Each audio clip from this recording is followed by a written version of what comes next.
Hey there fellow musician, welcome back to another video, and in today's video I'm going to show you how to get the perfect kick drum EQ for your tracks without any guesswork or without getting stuck not knowing which frequencies you need to cut or which frequencies you need to boost. Without further ado, let's just get straight into it then. First things first, let's add an EQ on this kick and the Rhodes as well. I'll explain the Rhodes EQ later on, but for now the first thing that you want to do is to find the fundamental frequency for your kick drums. Let's do that.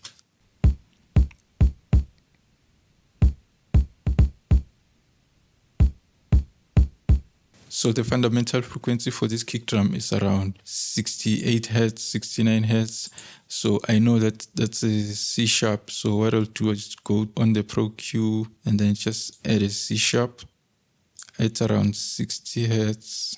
It's 69 Hertz. I'll add another C sharp at around 200 Hertz and then another one around 500 Hertz. Then we'll add another one. This one, I normally don't use it. I'll use it in some cases. The kick might need a little bit of that attack, but what I do is to add it and then disengage it just in case I don't need it. And then we have to find another one just for the presence and the snap of the kick drum to help the kick drum cut through the mix. So these are the frequencies. And then what I'll do is to check which frequencies are clashing with the Rhodes. So this is especially in the lower mids. Pro Q just makes this process much more easier by finding all the masking frequencies. So let's check this out.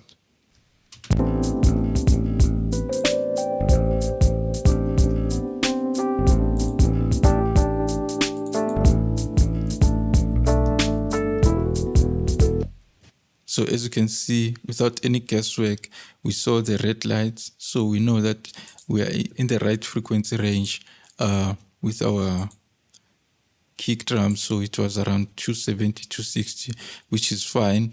And then now I'm just going to play the song, cut these frequencies until I'm satisfied with the results.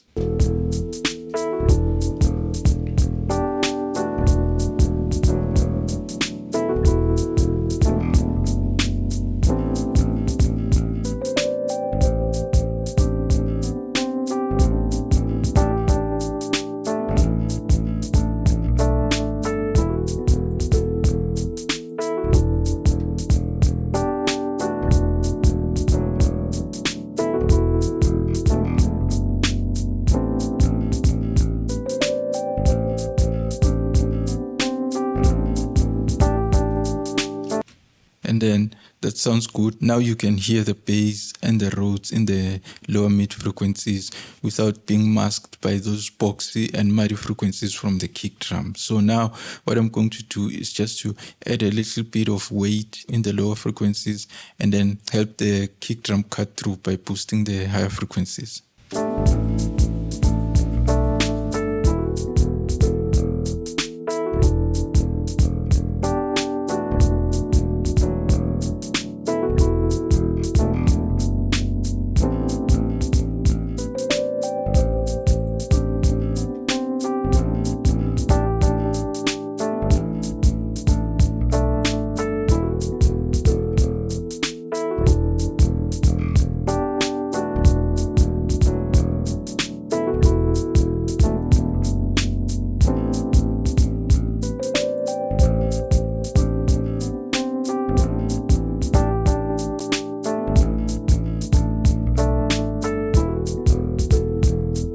Now the instrument sounds much more like a kick drum. What I'm going to do is to listen to the kick drum in solo, just to compare the results, the before and after.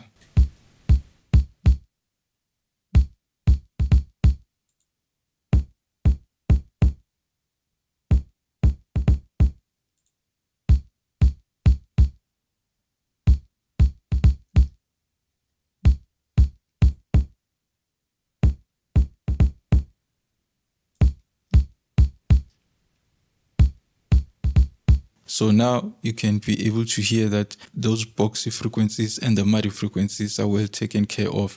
Now it sounds like a kick drum. And then what I'm going to do just for fun is to load up an AI plugin just to compare the results. And then disengage this open this plugin, switch to kick, and then just click learn.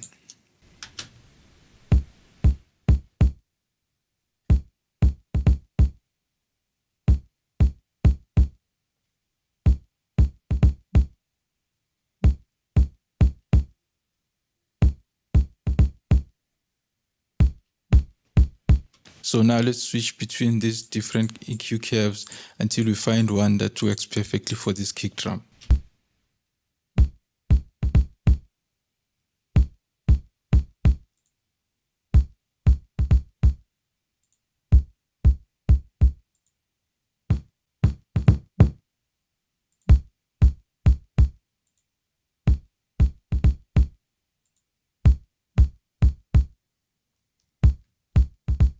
So the first one and the second one are working well with this kick drum, and they are more similar to the EQ curve that we created with Pro Q. But what I can see is that we need a bump below 60 Hz just to add more thickness to the kick, and then a little boost around 1 kilohertz.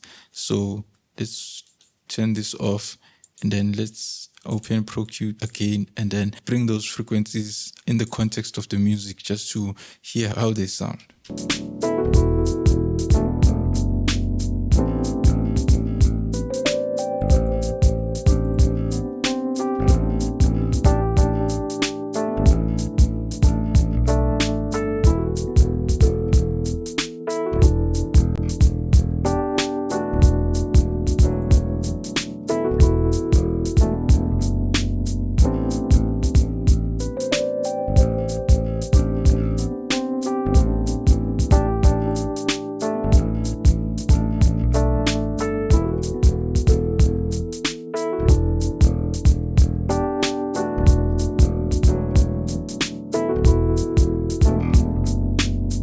And by bringing up those frequencies, it does help the kick a little bit more. So let's compare the results again with and without.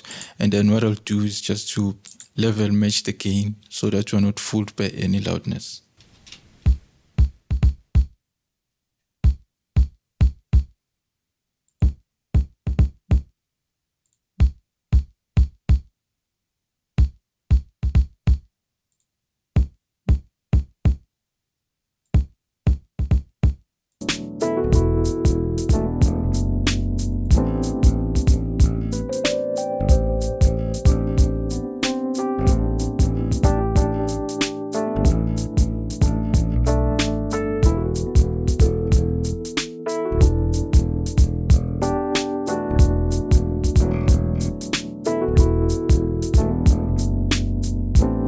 So that's how you get the perfect EQ settings for your kick drum.